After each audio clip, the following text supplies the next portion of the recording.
दोस्तों group D 2022 में पूछा गया क्वेश्चन बहुत ही शानदार क्वेश्चन है। ये 10th का आपका पहला ही चैप्टर है जिसमें सिखाया जाता है किसी भी रासायनिक अभिक्रिया को कैसे संतुलित किया जाए। जैसे बोलते हैं ना मैथ में कि LHS इक्वल टू RHS, यानी जितने अणु इसके लेफ्ट हैंड साइड में है उतने ही अणु इसके राइट साइड में होने चाहिए। मैं आपको बताऊंगा एक ट्रिक कैसे इसको स्टेप बाय स्टेप करते हैं। कोई भी क्वेश्चन आए ऐसे आप बना सकते हो। ध्यान से देखिएगा, बहुत इंपॉर्टेंट वीडियो होगा। तो क्या दिया गया, सबसे पहले आप देखिए यहाँ पे FeSO4 दिया गया है, क्या है, सॉलिड फॉर्म में है।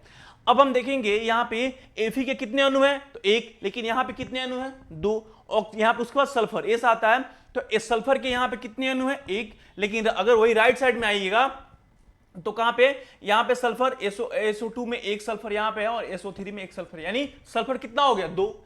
वही बात अगर ऑक्सीजन की यानी O की जाए तो यहां पे 4 है और ये यहां पे कितना है, तो 3 है। यहां पे कितना है, 2 है और यहां पे कितना है, 3, यानी तीनों को जोड़ दीजिएगा तो 8 आ जाएगा। यानी यहां पे 4 है और यहां पे 8, यानी ये संतुलित नहीं है, आपको इसे संतुलित करना होगा। तो सबसे पहले आप स्टेप बाय स्टेप कैसे बढ़ते हैं, तो सबसे पहले आपको Fe को संतुलित करना होगा।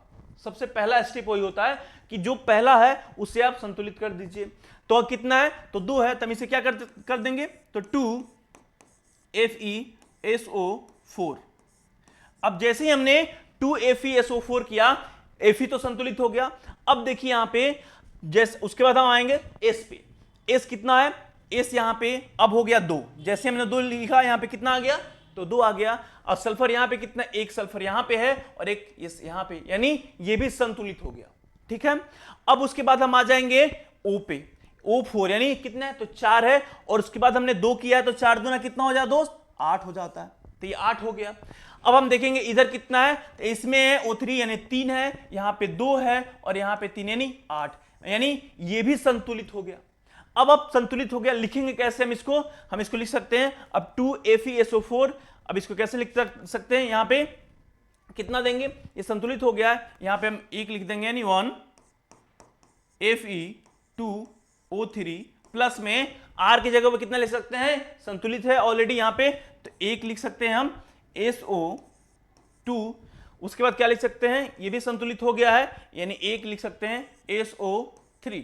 अब देखिए यहां पे, अब आप देखिए यहां पे 2Fe, तो यहां पे भी 2Fe।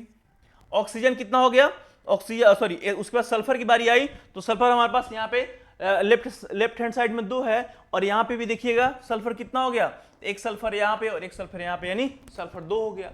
अब बारी आई O की, तो O कितना हो गया है, 4 दूना 8, इधर कितना है, तो 2 यहाँ पे और उसके बाद सॉरी यहाँ पे 3 है, यहाँ पे 3, यहाँ पे 2 और यहाँ पे 3, यानी 8। यानी अब ये क्या हो गया, तो संतुलित हो गया है। यानी स्टेप बाय स्टेप आपको आगे बढ़ना है। कोई कुछ कितना ही बड़ा अगर समीकरण दे दे, आपको देखना है कि जितने अणु इसके लेफ्ट साइड में है उतने ही अणु इसके राइट साइड में होने चाहिए।